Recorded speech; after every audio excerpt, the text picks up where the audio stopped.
Mevla'nın işine akıl sır ermez. Dostum kimine dert verir, kimine vermez.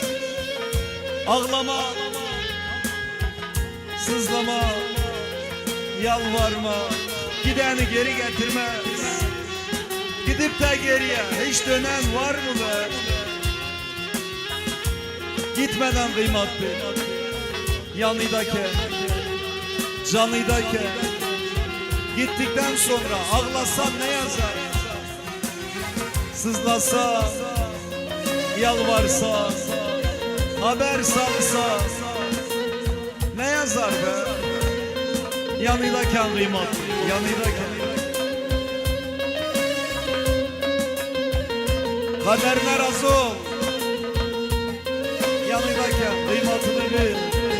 Üzme, kırma, darıltma, değer değmez şey için üzme.